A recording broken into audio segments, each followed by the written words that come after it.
Hello students, मैं निर्भय शर्मा। आज की वीडियो में बात करने वाले हैं एनसीईआरटी के चैप्टर 2 के बारे में, जिसका नाम है इलेक्ट्रोस्टैटिक पोटेंशियल एंड कैपेसिटेंस। पहले इस चैप्टर को हम पढ़ने कैसे वाले हैं वो बात करते हैं, उसके बाद हम स्टार्ट करेंगे चैप्टर को। तो इस चैप्टर के बारे में सबसे पहले तो हम कवर करने वाले हैं भाई सीबीएसई के बारे में, जिसके अंदर तीन चीजें आएंगी भाई। एक तो थ्योरी, या फिर इसे क्या बोल सकते हो आप, कंसेप्ट बोल सकते हो। दूसरा पार्ट रहेगा आपके पास न्यूमेरिकल्स का, और न्यूमेरिकल्स हम करेंगे टॉपिक वाइज। मतलब एक हमने टॉपिक किया और उसके बाद ही हमने उस टॉपिक के ऊपर बेस्ड न्यूमेरिकल्स कर लिए, ठीक है। जिसके अंदर हम एनसीईआरटी के एग्जांपल, एक्सरसाइज और कुछ एक्स्ट्रा क्वेश्चंस भी करेंगे, जो कि हम आपको डीपीपी के फॉर्म में शेयर भी कर पाएंगे। तीसरी चीज जो हमारे पास आएगी वो हम देखेंगे कंसेप्चुअल क्वेश्चंस की। कंसेप्चुअल क्वेश्चंस भी लेंगे इसके अंदर, जिसके बिहाफ पे सीबीएसई कभी कभार क्वेश्चंस पूछ लेती है, या जो जनरली आने के चांसेस होते हैं उसके बिहाफ पे। दूसरे इसमें हम बात कवर करेंगे नीट के बारे में। नीट की तैयारी के लिए किस तरीके से देखें, तो नीट के लिए हम करने के वाले हैं, जो भी लास्ट के 20-25 सालों के अंदर क्वेश्चंस आए हुए हैं वो क्वेश्चंस, और उन जैसे ही और क्वेश्चंस के बारे में बात करेंगे नीट से रिलेटेड। मतलब लास्ट 20 ईयर्स की जितने भी रिलेटेड क्वेश्चंस हैं वो सारे कवर कर लेंगे इसके अंदर, ठीक है। इसके बाद हम बात करने वाले हैं जेई के बारे में, जेई मेंस के बारे में। तो जेई मेंस का भी भाई पहले फंडा रखेंगे हम, जो लास्ट 20-25-30 सालों के अंदर क्वेश्चंस आए हुए हैं वो क्वेश्चंस देखेंगे, उन टाइप के क्वेश्चंस देखेंगे। उसके बाद हम आगे बढ़ेंगे, फिर हम जाएंगे एडवांस की तरफ। तो बेसिकली जो एडवांस वाला बच्चा है वो तभी उस लेवल तक जा सकता है जब उसे सीबीएसई लेवल का अच्छे से आता हो।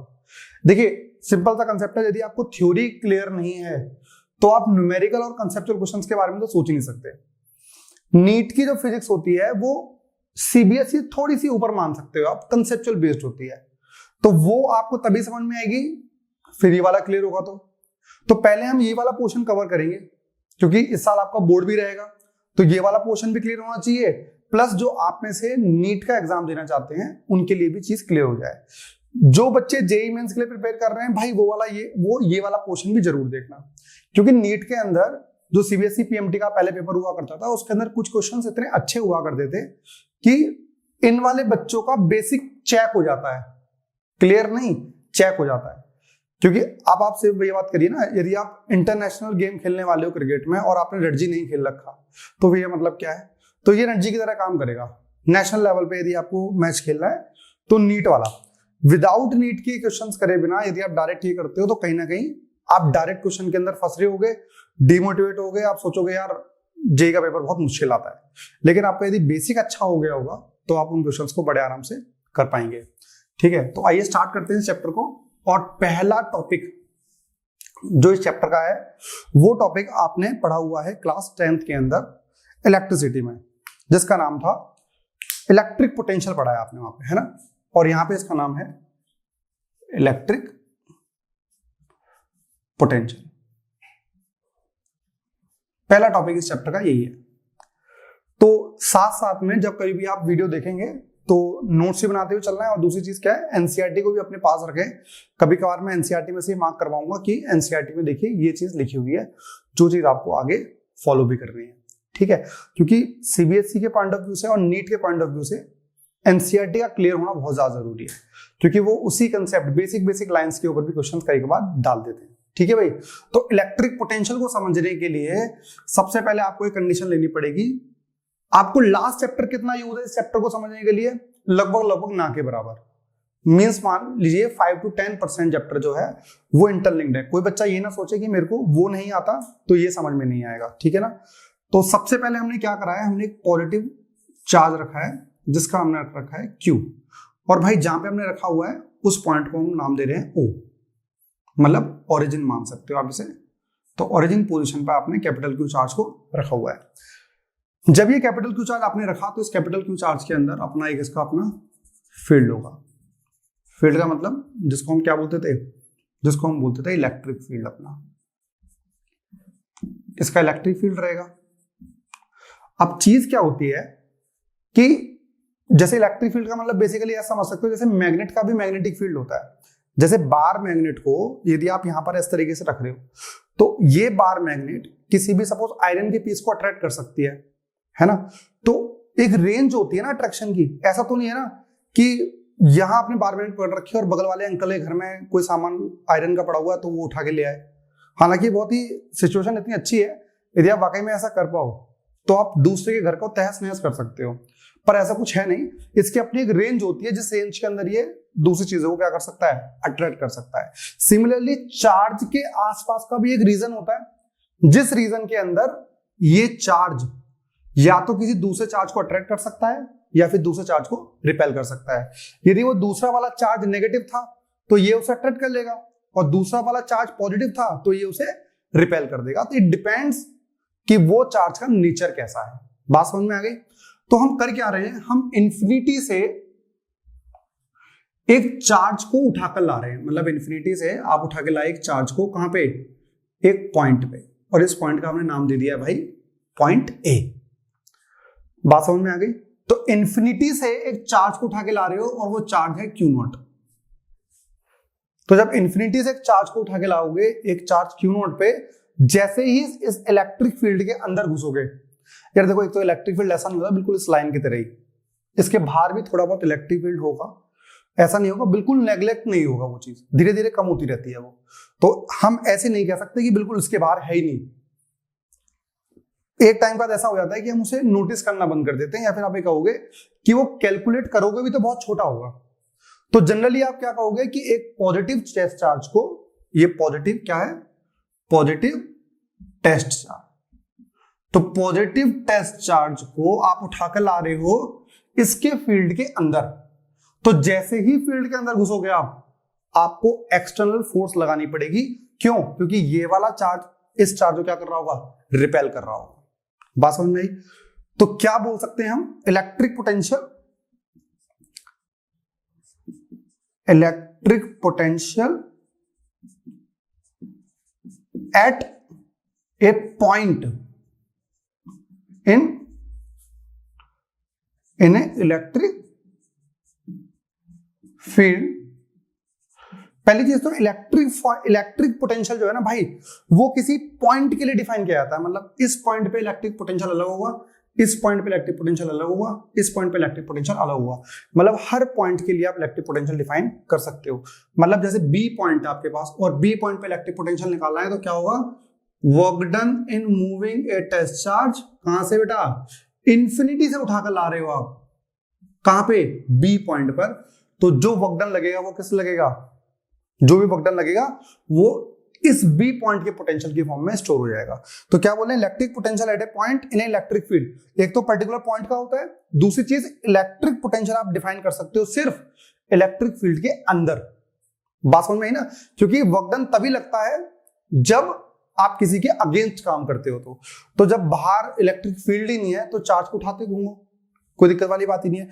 तो electric potential in electric field is defined as the amount of work done in bringing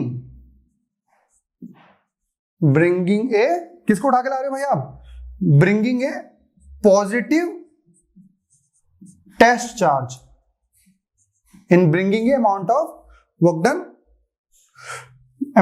bringing a test charge from, कहां से उठा के ला रहे हो भाई, इंफिनिटी से, फ्रॉम इंफिनिटी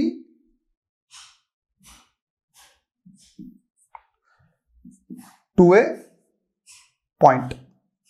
और ये पॉइंट कहां होना चाहिए, एक इलेक्ट्रिक फील्ड के अंदर होना चाहिए और against the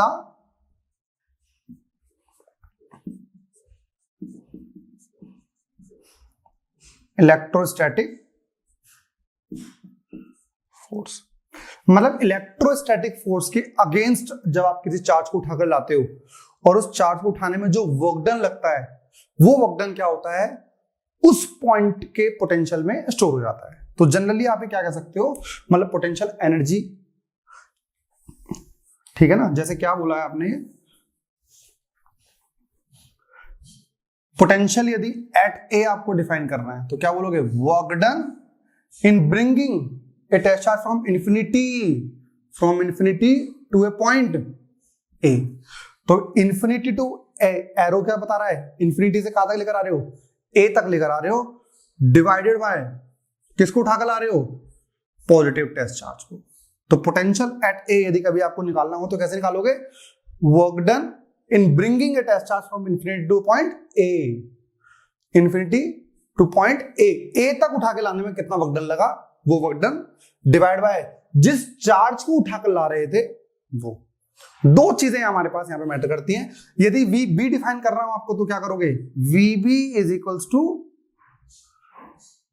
work done in bringing a test charge from infinity to a point B. और किस चार्ज को उठा के ला रहे हो, क्यू नॉट को उठा के ला रहे हो, तो ये हो जाएगा पोटेंशियल एट बी। बात समझ में आई नहीं आई? तो पोटेंशियल की जो आपकी एसआई यूनिट होती है, SI unit of electric potential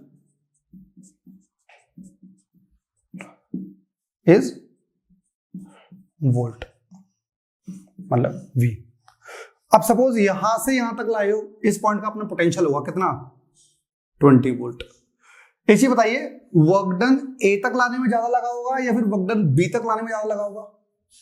सोचिए सोचिए, ए तक वर्क डन ज्यादा लगा होगा या बी तक? बी तक ज्यादा लगा होगा। क्यों? क्योंकि बी पॉइंट इस सोर्स चार्ज से क्या है, ज्यादा पास है। क्योंकि जितना ज्यादा पास जाते रहोगे इसके, उतना ज्यादा वर्क डन चाहिए। बात समझ में आ रही नहीं आ रही? क्योंकि यहां से जैसे अंदर घुसोगे इसने रिपेल करना शुरू कर दिया होगा, जैसे इसने रिपेल करा आपने एक्सटर्नल फोर्स बढ़ा दी, जैसे पास आओगे और थोड़ी सी प्रेशर बढ़ा होगा और ज्यादा रिपल्शन हुआ होगा, आपने और थोड़ी सी एनर्जी बढ़ा दी, फोर्स बढ़ा दी, तो होगा क्या, जैसे जैसे इसके पास आओगे वैसे वैसे पोटेंशियल बढ़ेगा। क्यों? क्योंकि वर्क डन बढ़ रहा है इन्फिनिटी से। जैसे सी पर लाओगे तो ये सी पर पोटेंशियल हो जाएगा, यहाँ 20, यहाँ 25 वोल्ट, यहाँ 30 वोल्ट, और पास लाओगे तो हो जाएगा आपका 35 वोल्ट। जैसे जैसे पॉजिटिव चार्ज के पास आते रहोगे वैसे वैसे पोटेंशियल जो होगा वो इंक्रीज हो जाएगा। तो बेसिकली इलेक्ट्रिक पोटेंशियल जो आपने बात करी है उसके डेफिनेशन समझ में आ गई। इन्फिनिटी से आप जब टेस्ट चार्ज उठा के ला रहे हो तो उसको उठाने में जितना वर्क डन लग रहा है वो क्या हो रहा है भाई, उसके उस पॉइंट के इलेक्ट्रिक पोटेंशियल की फॉर्म में रिप्रेजेंट किया जा रहा है। ठीक है भाई, इस पूरी कहानी के अंदर इन्होंने दो एजम्पशन लिए हैं। क्या लिए हैं? दो एजम्पशन।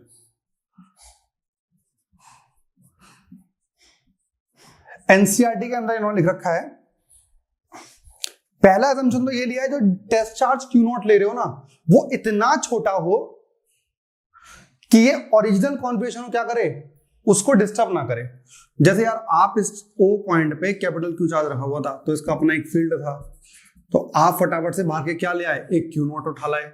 जैसे ही क्यू नॉट लेकर आए ये इतना बड़ा चार्ज उठा के ले आए, जैसे ही अंदर घुसे इस फील्ड के अंदर उसने इसको रिपेल कर दिया तो ये अपनी जगह छोड़ के भाग गया। तो आप कैलकुलेशन कैसे करोगे? तो क्यू नॉट या फिर टेस्ट चार्ज, जो पॉजिटिव टेस्ट चार्ज है Q not, that should B so small so that it does not disturb the original configuration of the source charge Q। Q जो सोर्स चार्ज था उसकी original configuration को वो disturb ना करे। दूसरी चीज, जो आप देखो ये रिपेल कर रहा होगा इधर, इसको हम बोलते हैं फोर्स इलेक्ट्रोस्टैटिक फोर्स, क्योंकि भाई ये पॉजिटिव चार्ज है, ये क्या कर रहा होगा, उसे रिपेल कर रहा होगा। और आप उस साइड से इसी डायरेक्शन में क्या लगा रहे होगे, इसे हम बोलेंगे फोर्स एक्सटर्नल। क्या गया, फोर्स एक्सटर्नल। तो इन्होंने कहा है कि फोर्स जो एक्सटर्नल लगे that should be just equals to F electrostatic. Direction के जस्ट अपोजिट रहे और क्या रहे, बिल्कुल बराबर रहे। तो जब कभी भी आप डेफिनेशन लिखोगे ना इलेक्ट्रोस्टैटिक की, तो आप लिखना bringing a test charge from infinity to a point without acceleration. क्योंकि जब नेट फोर्स आपकी क्या हो गई, F external plus F electrostatic, दोनों का सम कितना आ रहा है भाई, 0 आ रहा है। और जब नेट फोर्स 0 आ गई, जो नेट फोर्स क्या आपके पास 0 हो गई है, तो क्या रहेगा, एक्सेलरेशन शुड बी 0। तो एक टेस्ट चार्ज उठा के तो लाना है आपको, लेकिन आपको जस्ट इतनी फोर्स लगानी है जितनी इलेक्ट्रोस्टैटिक लग रही थी। तो दो असम्पशन आपके पास इस पूरे डेफिनेशन में काम कर रहे हैं, ठीक है ना। तो अब आपके पास क्या हो गया, डेफिनेशन थोड़ी चेंज हो गई है कि विदाउट एक्सेलरेशन लेकर आना है किसी पार्टिकल को, अलग वाइज नहीं, ठीक है ना। जब इलेक्ट्रिक पोटेंशियल आपने पढ़ लिया, तो अगली आपके पास जो डेफिनेशन इसके अंदर आती है, क्योंकि मैंने अभी आपको बताया अलग अलग पॉइंट पे अलग अलग पोटेंशियल होगा। जैसे ए पॉइंट पे पोटेंशियल अलग, बी पे अलग, सी पे अलग, डी पे अलग। जितना पास जाओगे टेस्ट सोर्स चार्ज के, उतना पोटेंशियल बढ़ जाएगा। बात समझ में आई ना। तो अब नेक्स्ट टॉपिक है इलेक्ट्रिक पोटेंशियल और साथ में है डिफरेंस। भाई देखो, डिफरेंस तो तब निकाला जाता है जब दो चीजों को पता हो, है ना। जैसे मेरी एज 25 है, आपकी 22 है, तो हम दोनों की एज में कितना डिफरेंस है, 3 इयर्स का। तो मुझे आपको मेरी एज ही पता थी और मुझे आपकी एज ही पता थी, तब हम डिफरेंस निकाल पाए। तो जनरली सबसे पहला तो काम आप क्या करोगे, जो आपने O पॉइंट पे Q चार्ज रखा था, उसके इलेक्ट्रिक फील्ड के अंदर कोई भी 2 पॉइंट देख लो। ये इन्फिनिटी हो गया, और इस फील्ड के अंदर कोई भी 2 पॉइंट देख लो। ये पॉइंट रहा A और ये पॉइंट रहा B। और जैसा कि आपको पता है, इस पर जो पोटेंशियल होगा उसे हम बोलेंगे VA, इसका जो पोटेंशियल होगा उसे हम बोलेंगे VB, है ना भाई। और आपको यही पता है, जो पोटेंशियल एट B है that should be greater than potential at A। पता है या नहीं पता है, पता है, हाँ यार। तो अब एक चार्ज जो है वो क्या, कौन सा वाला चार्ज है भाई, वो Q0 वाला चार्ज। और Q0 वाला चार्ज आप कहां लेके जा रहे हो, इधर उठा के लेकर आ रहे हो, A to B, ठीक है। तो जब कभी भी आप CBSE में लिखोगे तो क्या लिखोगे, consider a source charge placed at origin O। Source charge के साथ में क्या लिख देना, कैपिटल Q लिख देना। देखो भाई, यदि आप सिर्फ ये डायग्राम बनाते हो ना और ये लिख देते हो, तो टीचर को कुछ समझ में नहीं आना ये क्या है, Q क्या है, O क्या है। तो थोड़ा सा जब हम किसी से बात भी करते हैं ना, तो उसका इंट्रोडक्शन देते हैं। तो आप इंट्रोडक्शन कैसे दे सकते हो, स्टार्टिंग की 1-2 लाइन में थोड़ा सा लिख दिया करो कि हाँ भाई सिचुएशन ऐसी है ना। तो consider source charge Q place at the point O, origin O है, ठीक है। Let A and B are 2 points in electric field of charge Q। जो Q चार्ज का इलेक्ट्रिक फील्ड था, उस फील्ड के अंदर आपने कोई से भी 2 पॉइंट मान लिए। बात समझ में आ गई। तो इलेक्ट्रिक पोटेंशियल डिफरेंस हम निकालने वाले हैं। तो क्या बोलोगे, इसकी डेफिनेशन क्या रहेगी भाई, पहले लिख लें इसे। क्या लिखेंगे, VB माइनस VA। बेटा हमेशा ज्यादा में से कम को माइनस करते हैं, तो पोटेंशियल ज्यादा किसका है, B वाले का, और कम किसका है, A वाले का। तो VB minus VA, VA minus VB नहीं करोगे आप, पोटेंशियल ज्यादा हमेशा किसका रहेगा, B का। तो ज्यादा में से कम को माइनस कर रहे होगे। और क्या था अभी potential, work done per unit charge. तो वर्क डन कहां से कहां तक का है भाई, A to B, A से B तक का वर्क डन हमारे पास है। आप क्या कर रहे हो, A से B तक उठा के ला रहे हो अपॉन Q0। तो this is the potential difference between the 2 charges. तो क्या बोलोगे, potential, electric potential difference between 2 points. 2 points के बीच का इलेक्ट्रिक पोटेंशियल डिफरेंस होता है इन ए इलेक्ट्रिक फील्ड, और वो दोनों पॉइंट कहाँ होने चाहिए, इलेक्ट्रिक फील्ड के होने चाहिए। क्या होता है बताइए, पोटेंशियल क्या होता है, the amount of work done, the amount of work done in moving या इन ब्रिंगिंग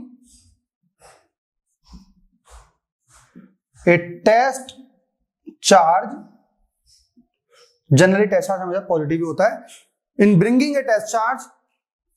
अब ब्रैकेट में एक वर्ड और लिख लो, विदाउट एक्सेलरेशन। बात समझ में आ गई। ये कौन सा वाला एजम्पशन हो गया, दूसरा वाला, क्योंकि उसने बोला था कि आप उतनी ही फोर्स लगाओगे जितनी इलेक्ट्रोस्टैटिक फोर्स लग रही होगी। तो क्या होगा, the amount of work done bringing a test charge without acceleration from one point to another point against the electrostatic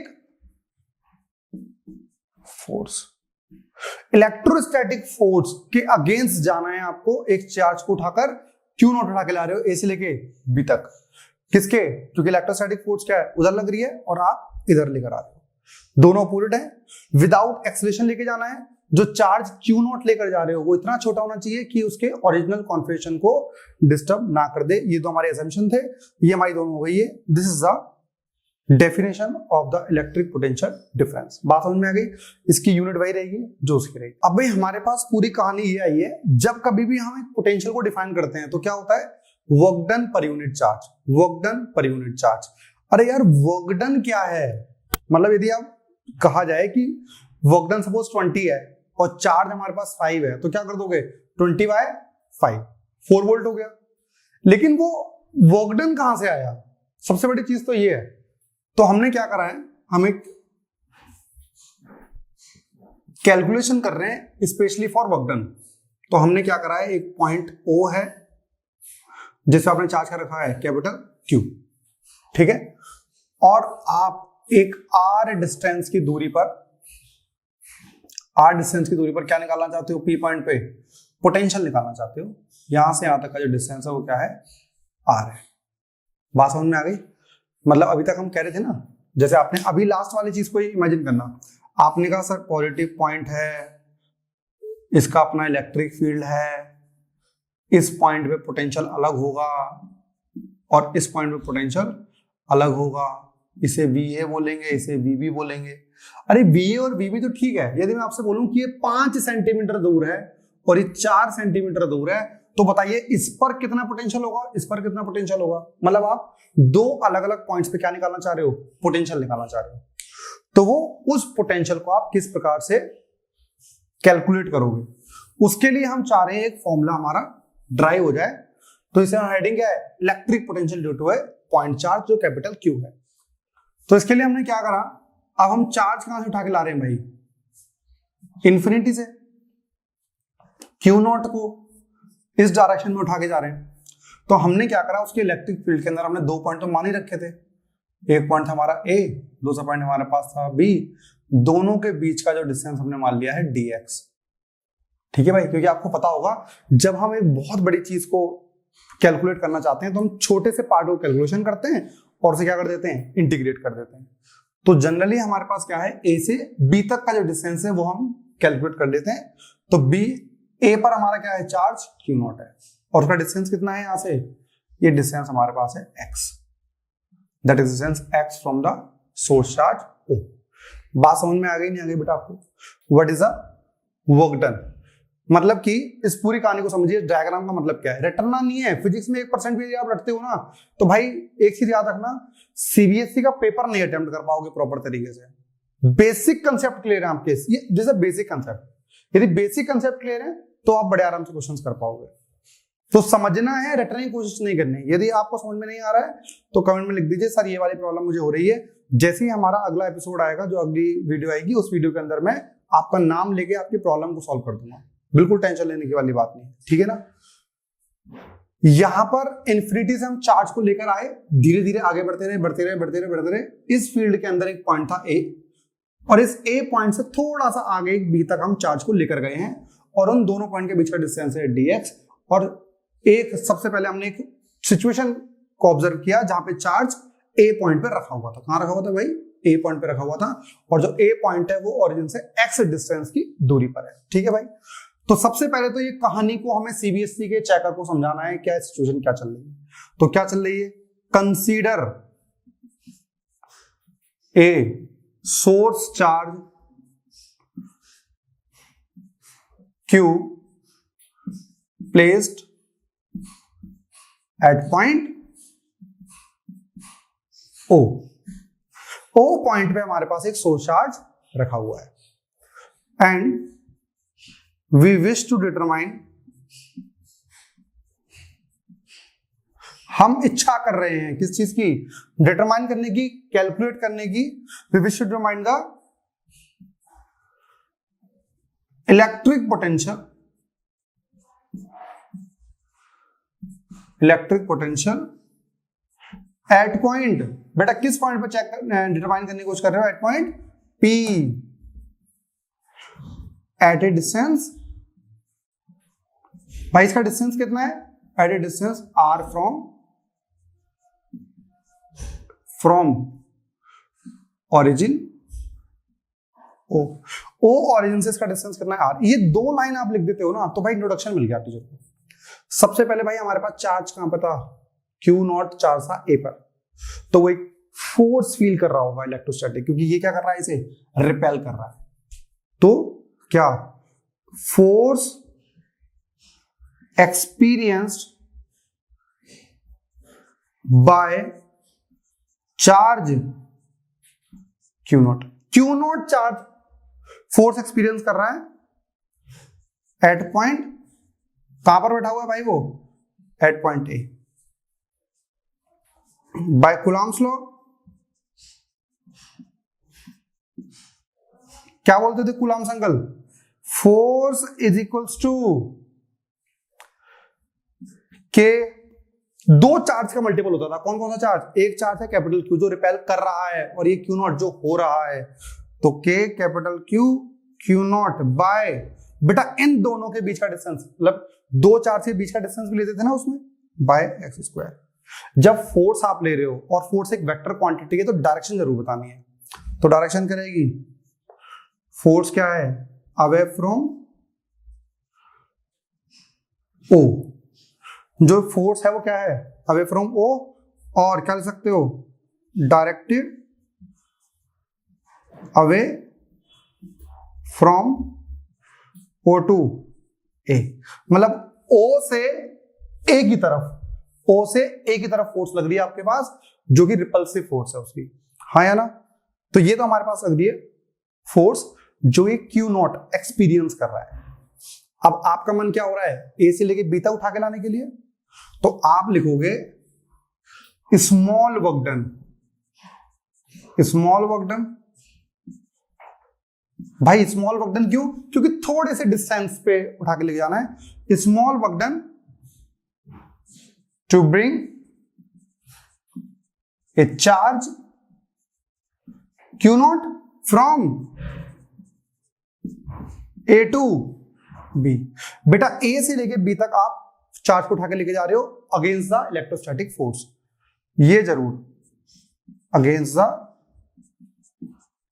electrostatic force. ठीक है भाई, चलिए बहुत बढ़िया। छोटा सा वर्क डन निकालने की कोशिश कर रहे हैं।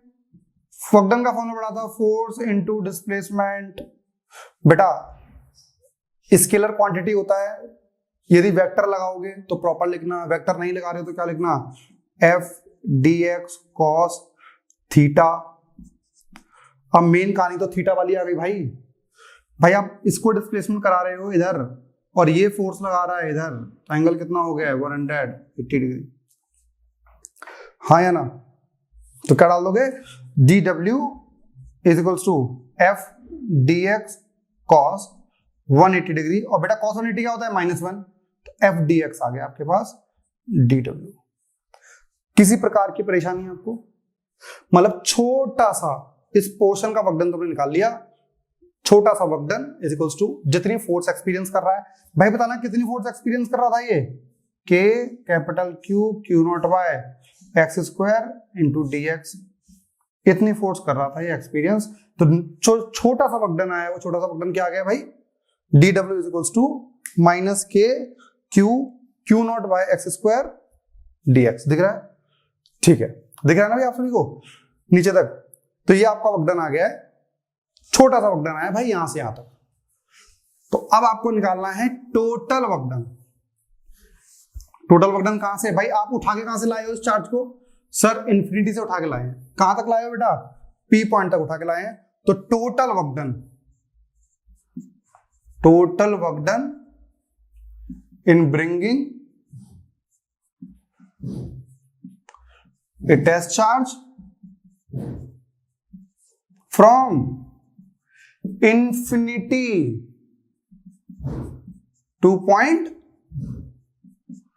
P, इंफिनिटी से P पॉइंट से, इंफिनिटी से P पॉइंट तक उठा के लाना है आपको, उसका वक्डन निकालना है। तो वक्डन कितना था भाई हमारे पास, D W is equals to minus K Q naught by x square D X. बेटा जब इंटीग्रेशन करते हैं हम तो क्या करते हैं, हम लिमिट लगाते हैं। जो नीचे लिमिट लिखते हैं वो होती है हमारी इनिशियल कंडीशन। तो यहाँ पे वेरिएबल क्या है, वेरिएबल पहले इसे कांस्टेंट को बाहर निकाल लेते हैं, उसके बाद लिमिट आप अच्छे से समझ पाओगे। के भाई कांस्टेंट है, कैपिटल क्यू सोर्स चार्ज जिसको उठा के ला रहे हैं वो कांस्टेंट है। क्या आ गया आपके पास, D X by x square. तो मतलब एक्स जो है वो कांस्टेंट है, एक्स मतलब डिस्टेंस। जब ये चार्ज इन्फिनिटी पर था तो डिस्टेंस कितना हो गया भाई, इन्फिनिटी। और जब ये चार्ज फाइनली कहां पर आ गया है, पी पर आ गया है, तो डिस्टेंस कितना है, आर। तो जब इन्फिनिटी पर होगा तो वक्डन कितना होगा, जीरो। क्योंकि यार वक्डन तभी होता है जब किसी की अगेंस्ट काम करते हो, तो वहां तो फील्ड ही नहीं है इन्फिनिटी पर। तो इन्फिनिटी पर वक्डन कितना होगा, जीरो। और जब पी पर लाओगे तो वक्डन कितना हो चुका होगा, डब्ल्यू। किसी प्रकार की कोई समस्या आपको, तो डी डब्ल्यू का इंटीग्रेशन यदि आप करते हो तो डब्ल्यू आ जाएगा, जीरो से इन्फिनिटी डब्ल्यू लिखना है, सॉरी, के क्यू नॉट। भैया जी ये नीचे +2 है, ऊपर जाके क्या हो जाएगा, -2। इंटीग्रेशन करना आता है आपको को। इंटीग्रेशन में क्या करते थे, जो पावर आएगी उसमें +1 करेंगे और नीचे वाले ही +1 करेंगे, इन्फिनिटी टू आर। बात समझ में आ गई नहीं आ गई भाई। तो आपने क्या करा, इसे सॉल्व कर रहे हैं हम, और W - 0 minus K Q not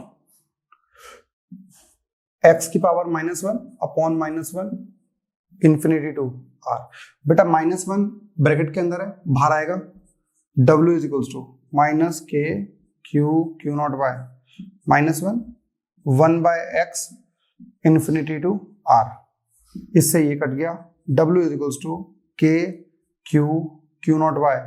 बेटा जब हम लिमिट पुट करते हैं तो पहले अपर लिमिट पुट करते हैं, तो 1 बाय क्या आ गया, r -1 बाय इन्फिनिटी। बेटा ये जो इन्फिनिटी है 1 को एक बहुत बड़ी चीज से डिवाइड करते हो तो 0 ही आएगा। तो आपका वक्डन आ रहा है के capital Q naught by r। तो मतलब कि जो टोटल वक्डन जो आया हुआ है ना, वो वक्डन क्या है आपके पास, k capital Q naught by R. अब देखिए वक्डन तो आपके पास आ गया, और ये वक्डन कहां से कहां तक का है, एक बार साफ साफ से लिख दो इसे, जल्दी बताओ। इसी को लिखना है, इसी के आगे एक वक्डन बताइए, ये वक्डन कहां से कहां तक का है भाई। ये वक्डन आया है bringing from infinity to point P. तो क्या लिख सकते हो इसे आप, work done infinity to point P that is equals to K Q naught by R. This is the work done in bringing a charge from infinity to point P. इसी के बाद लिख लेंगे इस चीज को। इलेक्ट्रिक पोटेंशियल की बात करोगे तो electric potential at point P निकालना हो आपको, तो भाई एट पॉइंट पी पोटेंशियल निकालना होगा तो हमें वीपी से डिनोट कर लेंगे उसको, work done infinity to P upon charge Q naught. Work done बताइए कितना है, के capital Q naught by R upon Q naught से क्यू नॉट कट गया, वीपी हमारे पास आ गया है के Q by R, this is the VP is equal to K Q by R. इस पूरी कहानी को थोड़ा सा कंबाइन करते हैं और कंबाइन करने के बाद क्या पता लगेगा हमको कि भाई जो हमारे पास अभी तक, थोड़ा सा दोबारा से रिकॉल करो पूरी कहानी को। सबसे पहले हमने कहा कि इन्फिनिटी से एक पॉइंट तक अंदर इलेक्ट्रिक फील्ड के अंदर तक जब आप एक चार्ज को उठा के लेकर आते हो तो कुछ वर्क डन करना पड़ता है। जो वर्क डन करते हो डिवाइड बाय क्यू नॉट, जो चार्ज को उठाकर लेकर आ रहे हो वो उसका होता है पोटेंशियल। और वर्क डन कितना करना पड़ता है, इन्फिनिटी से पॉइंट तक का वर्क डन हमारे पास आ गया भाई k Q naught by R. Potential कितना आ गया है के क्यू बाय आर। एक डायग्राम बना के समझाते हैं, आपको सब कुछ समझ में आएगा। भाई अभी तक जो भी हमने पढ़ा है ना, तो उसके लिए देखो आप फिजिक्स पढ़ कितना भी लो, लेकिन आपसे एग्जीक्यूट करना नहीं आ रहा ना, आपको प्रैक्टिकल एप्लीकेशन में यूज करना नहीं आ रहा, तो सब बेकार। तो अभी जो इतना पढ़ा है उसके बाद एक छोटा सा सेशन लेते हैं 5 मिनट का, जिसमें हम बताएंगे ओवरऑल कंक्लूजन क्या रहा अभी तक। ओवरऑल कंक्लूजन ये रहा है भाई, यदि आपके पास एक पॉजिटिव टेस्ट चार्ज है Q, इसके आसपास एक फील्ड है भाई, जहां पर आपको जो चीज समझ में ना है वो प्लीज कमेंट जरूर करना। ये अभी हम स्टार्ट कर रहे हैं इस पूरे यूट्यूब चैनल को सिर्फ जेई, नीट और सीबीएसई के बच्चों के लिए, और वो भी सिर्फ 11-12 की वीडियोस डालेंगे फिजिक्स, केमिस्ट्री, मैथमेटिक्स और बायोलॉजी के लिए, ठीक है, और कुछ नहीं। तो आपको एज ए फैमिली समझकर, क्योंकि अब तो आप नाम कुछ भी डाल सकते हो, गेमर एक्स करके नाम है, अब हमें क्या पता किसने पूछा और क्या है, तो यहाँ तो शर्म वाली बात भी नहीं है। तो एग्जैक्टली आपको सिचुएशन जो आ रही है वो आप हमें बताइए, नेक्स्ट वीडियो में हम डेफिनेटली उस चीज को हम कवर करने की कोशिश करेंगे, ठीक है। तो आइए देखते हैं ओवरऑल कंक्लूजन क्या निकल रहा है। हमारे पास एक टेस्ट चार्ज है कैपिटल Q, ठीक है। इस टेस्ट चार्ज से थोड़ा सा दूर जाकर R डिस्टेंस पे, कितने पे, R डिस्टेंस पे एक पॉइंट है P, हाँ या ना। और इस P पॉइंट का इस चार्ज की वजह से पोटेंशियल बताइए। तो इस P पॉइंट पे पोटेंशियल कितना रहेगा, के क्यू बाय आर। क्या का चाहिए भाई हमें, ये चार्ज कितने मैग्नीट्यूड का था और कितना डिस्टेंस है। बात समझ में आई, मजा नहीं आ रहा होगा ना आपको। एनसीईआरटी का पहला ही एग्जांपल देखिए, उन्होंने कहा है calculate the potential at point P due to the charge. इन्होंने इस चार्ज की जगह लग दिया है 4 × 10⁻⁻7 कूलम, 4 × 10⁻⁻7 कूलम, ठीक है भाई। तो इन्होंने पूछा है इस चार्ज की वजह से P पॉइंट पे पोटेंशियल बताइए। तो पोटेंशियल बताने के लिए दो चीजों की जरूरत है, एक तो चार्ज और दूसरा क्या है, उसके बीच का डिस्टेंस। तो डिस्टेंस हमारे पास जा रहा है, वो आ रहा है हमारे पास 9 सेंटीमीटर। भाई जिसे न्यूमेरिकल करने में दिक्कत होती है ना, वो जरूर बताना, मैं अलग से एक सिंपल न्यूमेरिकल्स की वीडियो बना दूंगा और उनको इस तरीके से समझाऊंगा एग्जैक्टली कंडीशन क्या है। लेकिन थ्योरी अच्छे से समझना है, याद करना है और याद करके लिखना भी है। तो यहाँ पे इसने बोला है कि Q जो आपके पास है, देखो सोर्स चार्ज दे दिया इन्होंने और डिस्टेंस भी दे दिया 9 सेंटीमीटर। तो सबसे पहली चीज तो भाई डिस्टेंस जो है ना वो हम सेंटीमीटर पे नहीं लेते, 9 सेंटीमीटर पे नहीं लिखेंगे, क्या लेकिन 9 × 10⁻²मीटर भाई, ये लेंगे डिस्टेंस पहली चीज तो, ठीक है भाई। दूसरा क्या है, कैपिटल Q भी दे दिया आपको, क्योंकि इसकी वजह से ही निकाला है ना। जो Q चार्ज होता है वो होता है जिसकी वजह से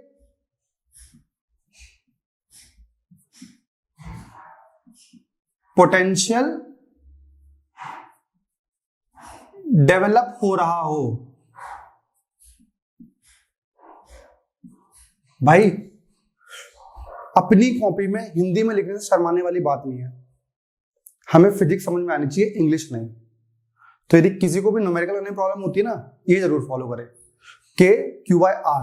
तो क्यू वो है जिसकी वजह से डेवलप हो रहा है, तो क्यू वैल्यू पुट कर दीजिए भाई, वीपी इक्वल्स टू के 9 × 10⁻⁹। क्यू कौन सा लेंगे भाई, 4 × 10⁻⁷। What is R, 9 centimetre, 9 × 10⁻²। VP हमारे पास आ गया है भाई, 9 से 9 कट जाएगा, ये -2 है, ऊपर जाएगा प्लस हो जाएगा, 10 की पावर हो चुकी भाई 11 × 10⁻ है भाई -7। तो आपके पास आ रहा होगा 4 बच रहा है भाई, एक और हमारे पास वो भूल चुके हैं हम। तो वीपी हमारे पास आ गया है 4 × 10⁻4 वोल्ट भाई, ये आ गया हमारे पास। तो एट पॉइंट P जो पोटेंशियल आया है वो हमारा 4 × 10⁻4 वोल्ट। समझ में आया इस न्यूमेरिकल के साथ? ये ओवरऑल कंक्लूजन का पार्ट है। ये आपको समझना है क्वेश्चन के हेल्प से कि कंसेप्ट हमने क्या क्या पढ़ लिया है। दूसरी चीज ये कह रहा है, दूसरा पार्ट है इसका, hence obtain the work done in bringing a test charge of, ये कह रहा है वर्क डन निकालिए यार, एक टेस्ट चार्ज को उठा के लाना है कहां से, फ्रॉम इन्फिनिटी से। भाई ये रहा इन्फिनिटी, आपको पता है अभी तक हम इन्फिनिटी से किसको उठा के लाते थे, क्यू नॉट को, और ये किसको उठा के लाना चाहते हैं, obtain the work done in bringing A charge of, एक चार्ज को ब्रिंग करना चाहते हैं और वो चार्ज है 2 × 10⁻⁹ कूलम। इस चार्ज को उठा के लेके आना चाहते हैं कहां तक, पी पॉइंट तक। अभी आपने पढ़ा वर्क डन का formula, work done is equals to K capital Q small Q upon R. अभी तो आया था। कैपिटल क्यू क्या है, जिसके अगेंस्ट उठाकर ला रहे हो, जिसकी वजह से पोटेंशियल डेवलप हो रहा है। क्यू नॉट क्या था, जिसको उठाकर ला रहे हो। ये पता है सिर्फ क्यों लिख रहा हूं मैं, क्योंकि आजकल का यूथ व्हाट्सएप बहुत चलाता है, उसे इंग्लिश आती हो या हिंदी आती हो तो वो पॉसिबल नहीं है, लेकिन उसे इंग्लिश बड़ी अच्छे से आती है। और ये लैंग्वेज आप सबको समझ में आ रही होगी, जिसको उठाकर ला रहे हो वो होता है क्यू नॉट। तो के जो ऑलरेडी प्रेजेंट था ये, तो के की वैल्यू 9 × 10⁻⁹, जो प्रेजेंट था वो ये था 4 × 10⁻⁷, जिसको उठाकर ला रहे हो 2 × 10⁻⁹, अपॉन में डिस्टेंस 9 × 10⁻⁻2। यार काट पीट करनी है तो सॉल्व कर लो इसे आप। ये +9 ये -9 कट गया भाई पूरा का पूरा, 9 से 9 पूरा पूरा कट गया। ये ऊपर जाएगा तो क्या हो जाएगा भाई प्लस, और 4 दूनी 8, तो 8 × 10⁻⁵ जूल आ रहा है। ये आ रहा है क्या, लो एनसीईआरटी वालों को भी सेम आ गया। एक इन्होंने इंग्लिश और पूछी यार इसके बाद। सुनो, मैंने आपसे बोला था स्टार्टिंग में, जब कभी भी आप मेरे क्वेश्चंस करोगे एनसीईआरटी पास में होनी चाहिए। नीट और सीबीएसई के लिए एनसीईआरटी समझ में आना बहुत ज्यादा जरूरी है, और मैं आपको हेल्प करूंगा इस पूरी चीज के अंदर कि आपको ये समझ में आए, ठीक है ना। तो एक इंग्लिश में एक इन्होंने बात बोली है भाई, उसे वो समझ लेते हैं पहले एक बार। क्या बोला इन्होंने, इसका थोड़ा सा आगे पार्टी बढ़ते हैं। Does answer depend on the path along which the charge is brought. ये कह रहा है कि ये जो इन्फिनिटी से पी पॉइंट तक आप चार्ज को उठा के लेकर आ रहे थे ना, तो आप कौन सा वाला पाथ फॉलो करते हो वो भी डिपेंड करेगा क्या। इसका आंसर एनसीईआरटी ने ही लिख रखा है बड़े बड़े शब्दों में। यदि आप जब एनसीईआरटी निकालोगे तो पुरानी और नई का मुझे नहीं पता कौन सा पेज पे क्या है। देखिए इस टाइप का डायग्राम दे रखा है ये। इस डायग्राम में एक आर से पी पॉइंट की तरफ उठा के लेकर आ रहे हो, आर से पी पॉइंट की तरफ। तो ये रहा पॉइंट आर, ये रहा पॉइंट पी। इस फिगर का नाम है भाई फिगर नंबर 2.2। Figure number 2.2। कुछ अच्छी चीज बताने जा रहा हूं भाई, सुन लेना ध्यान से। Figure number 2.2। एक तो कह रहे हैं आर से लेके पी तक भाई इस पास से लेकर आ गए हम, एक कह रहा है हम इस पास से लेकर आए हैं, और एक कह रहा है हम इस पास से लेकर आए हैं, और ऐसे इन्होंने बहुत सारे पाथ बना रखे। और इस पाथ के नीचे इन्होंने एक चीज लिख रखी है, हैशटैग इंपॉर्टेंट सिग्मा रूल। ये सिग्मा रूल वही वाला है जो आप देखते हो रील्स में, लेकिन वो याद नहीं रखना पड़ता, ये याद रखना है आपको। क्या कह रहा है, वर्क डन। ये इंग्लिश में कह रहा है, पहले वो समझा दूं मैं। ये कह रहा है कि यहां से लेके यहां तक, जब आप पॉइंट आर से लेके पी तक एक चार्ज को उठा के लेकर आ रहे हो, तो पाथ डिपेंड नहीं करता, चाहे आप इस पास से लाइए, चाहे इस पास से लाइए, चाहे इस पास पे लाइए। पाथ इंडिपेंडेंट होता है, सिर्फ किस चीज के ऊपर डिपेंड करता है, इनिशियल और फाइनल पॉइंट। इनिशियल और फाइनल पॉइंट। बात समझ में आई। इसी के बाद एक छोटा सा न्यूमेरिकल कर लेंगे इसके ऊपर, आपको भी अच्छा लगेगा। तो लिखने पहले क्या लिख रखा है भाई इन्होंने लिखा है work done on a test charge Q naught. Q naught के वजह टेस्ट चार्ज हो रहा है बाय द इलेक्ट्रोस्टैटिक फील्ड या फिर external force due to any given charge configuration. ये कह रहा है जो आप R से लेके P तक जो चार्ज लेकर आ रहे हो ना, चाहे यहां पर आसपास कितने भी चार्ज रखे हुए हो, क्योंकि सभी के अगेंस्ट लाना पड़ेगा ना P तक, R से लेके P तक, क्योंकि सारे के सारे क्या कर रहे होंगे, जो Q1 होगा, ये Q2 होगा, ये Q3 होगा, ये Q4 होगा, Q5 होगा, ये सारे सारे क्या कर रहे होंगे, इसे रिपेल कर रहे होंगे। तो जब आप क्या लगा हुआ है, work done on a test charge by the electric field due to any given charge configuration, कोई इतने भी चार्ज हो, कैसे भी रखे हो, does not depend,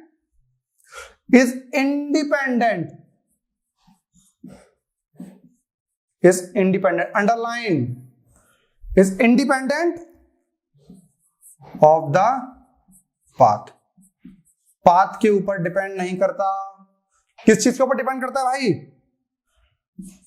depends only on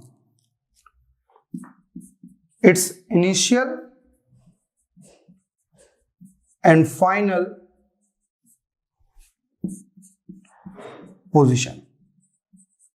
initial and final position सिर्फ जहां से उठाकर लाए हो उसके ऊपर डिपेंड करेगा, और जहां उठा के ले जा रहे हो, उठा के लाए हो R से, उठा के ले जा रहे हो P तक, सिर्फ उस चीज के ऊपर डिपेंड करता है और किसी भी चीज के ऊपर डिपेंड नहीं करता। कौन सा पाथ क्या फॉलो करोगे, ये आपके 2.1 के आगे का एग्जाम्पल का जो आंसर है वो यही है।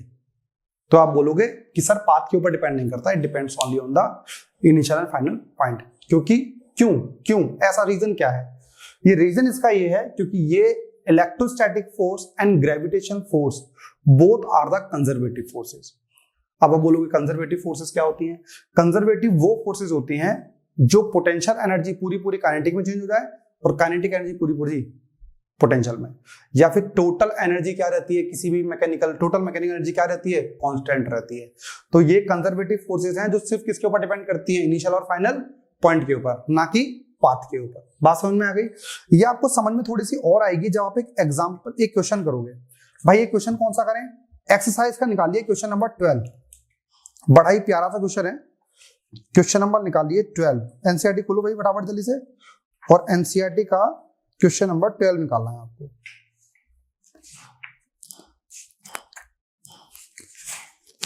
क्वेश्चन नंबर निकालना है 12।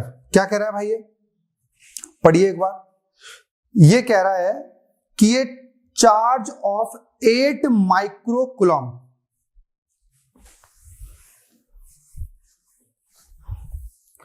भाई ये वाला क्वेश्चन आप सभी को करके दिखाना, ध्यान रखना इसे,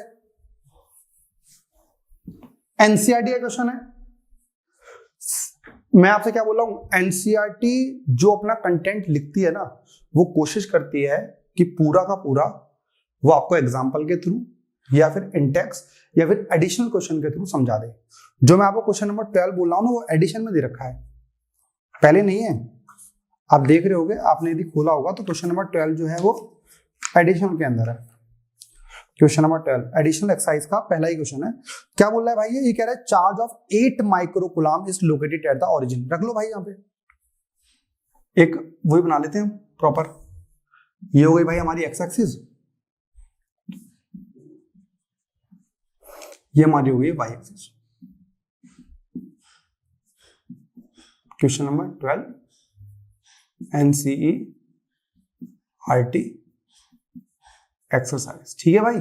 बड़ा ही प्यारा सा क्वेश्चन है, इस कंसेप्ट को बहुत क्लियर करने के लिए।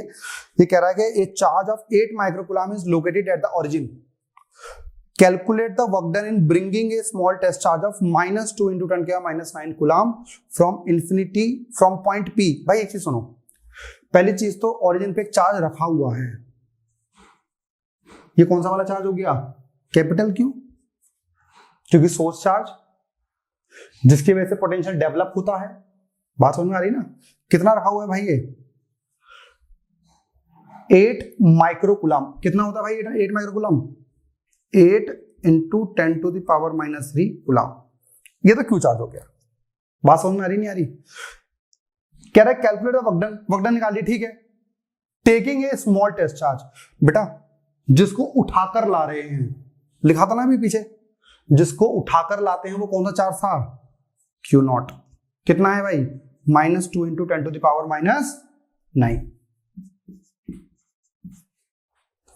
बात समझ में आई? मतलब कैपिटल क्यू भी पता है और स्मॉल क्यू भी पता है। कहां से कहां तक लेकर आ रहे हैं? हमारा जो सबसे पहला पॉइंट है भाई, वो पॉइंट है 0,0,3। ओहो, एक्स वाई जेड एक्सिस लेनी है भाई हमें, तो ये एक्स ले लो, इसे ले लो जेड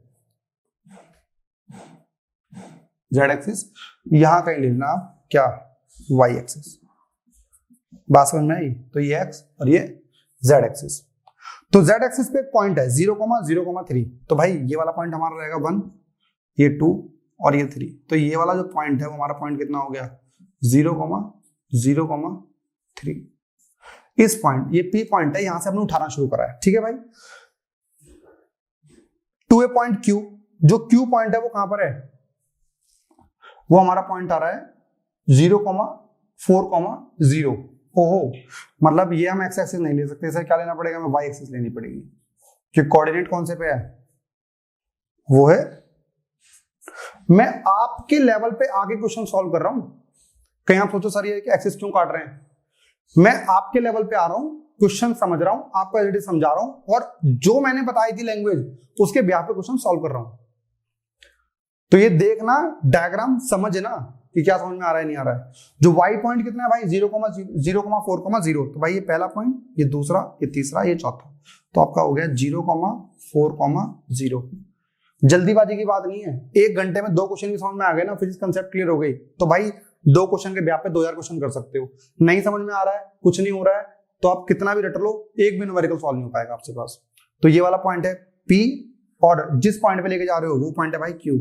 लेकिन इन अंकल ने ये कहा है कि P से Q हम डायरेक्ट नहीं जा रहे, हम जा रहे हैं, पहले से गए हैं, लिखा हुआ है वाया ए पॉइंट R, और R पॉइंट कौन सा है, मतलब यहाँ पर एक कोई पॉइंट मान लीजिए R, क्योंकि इसका x, y और z दोनों कंपोनेंट है, और कंपोनेंट कितना है आपके पास, 0,6,9, 0,6,9, मतलब कि x एक्सिस तो 0 है, तो मतलब इनके x एक्सिस का कोई लिंक ही नहीं है। ये पूरा पॉइंट कहां पर है, यहां पर, और y और z प्लेन पर है, y z प्लेन पर पॉइंट है। तो ये कह रहा है मतलब यहां से लेके पहले तो हम गए होंगे r, फिर r से गए होंगे हम कहां पे, p पर। तो बताइए टोटल वर्क डन बताइए, किसको उठा के लेके जा रहे हैं, इसको उठा के लेके जा रहे हैं। बात समझ में आई नहीं आई? अब इसको सॉल्व करने के लिए सबसे पहले हम क्या लिखेंगे, इन्होंने बोला है कि calculate the work done taking charge -2 × 10⁻⁹ coulomb from P to Q via A point R। तो आप ये बोलोगे work done is independent of the path, it depends only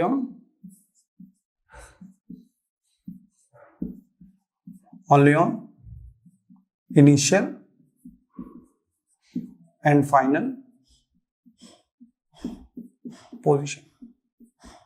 भाई कहां से कहां आ रहे हो, ए पी से लेके क्यू तक, तो क्या करोगे, V Q minus VP equals to work done कहां से कहां तक, P से लेके Q तक। किस चार्ज को उठा के ले आ रहे हो, Q नॉट को, P से लेके Q तक। ये तो फॉर्मूला था भाई हमारा। तो क्या करें, इसको मल्टीप्लाई कर दीजिए इसके, Q naught VQ minus VP equals to WP2 क्यों, मतलब हमारा जो R था उसकी कोई एग्जिस्टेंस का कोई मतलब ही नहीं था। बात समझ में आ रही नहीं आ रही? तो Q नॉट वो जैसे उठा के लेके जा रहे हैं, कितना है भाई, -2 × 10⁻⁹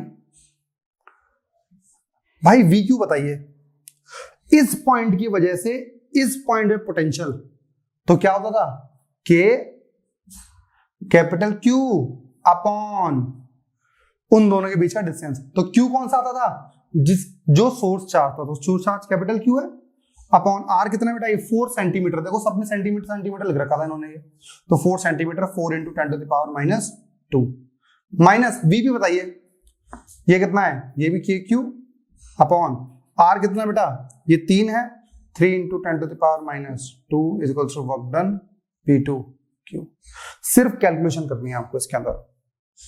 कैलकुलेशन करने के लिए सिंपल कर देता हूं मैं आपके लिए, भाई मिटा दो इसे, समझ में आ गया आपको? यही लिख देते हैं थोड़ा सा। तो क्या कीजिए, KQ कॉमन ले लीजिए, तो -2 इंटू 10⁻⁹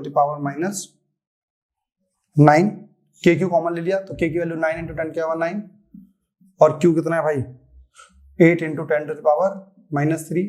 और बताइए भाई क्या रह गया, 10⁻⁻2 भी कॉमन है,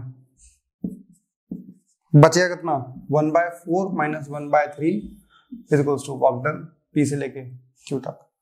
तो बेटा 10⁻9 10⁻⁻9 दोनों कट गए और ये 9×72 144 माइनस इंटू 10 क्या देखिए बेटा ये -3 है, ये ऊपर जाएगा तो 10⁻⁻1 नहीं बचा, एलसीएम लोगे तो 12 आ रहा होगा, 3 - 4 वर्क डन P2Q। बस सॉल्व ही करना था इसके बाद। तो पावर कितनी बच गई भाई यहाँ पे, तो अब हमारे पास क्या बच गया भाई, एक तो पावर -1 है इसलिए आइए -14.4 इंटू 3 - 4 -1/12 माइनस इंटू माइनस भाई प्लस हो गया 14.4/12 कितना आ रहा है 1.2 जूल P से लेके Q तक।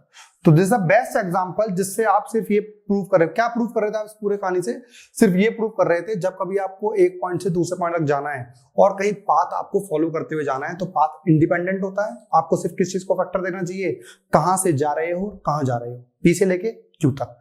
तो पोटेंशियल Q पे ज्यादा P पे कम, दोनों का डिफरेंस इनटू चार्ज जो उठा के ले जा रहे हो वो वाला। बात समझ में आ गई। तो इस पूरी वीडियो के अंदर हमने सिर्फ 3 चीजें पढ़ी हमारे पास कि पोटेंशियल, इलेक्ट्रिक पोटेंशियल क्या होता है, इलेक्ट्रिक पोटेंशियल डिफरेंस क्या होता है और एक पॉइंट चार्ज की वजह से इलेक्ट्रिक पोटेंशियल क्या होता है। उसके बाद हमने देखा कि पाथ इंडिपेंडेंट होता है। अगली क्लास में हम इस टॉपिक पर ही देखेंगे, थोड़ा सा आगे बढ़ेंगे हम और हम देखेंगे कि जो P पॉइंट था वहां पर इलेक्ट्रिक फील्ड और पोटेंशियल में क्या रिलेशन होता है, क्या डिफरेंस होता है, ग्राफिकली कैसे रिप्रेजेंट कर सकते हैं। ठीक है भाई, तो इस वीडियो को शेयर कीजिए आप ज्यादा से ज्यादा, जिससे कि ज्यादा से ज्यादा बच्चों का एडवांटेज हो पाए उनको और समझ में आता है और अच्छा लग रहा है तो लाइक जरूर कीजिए। धन्यवाद।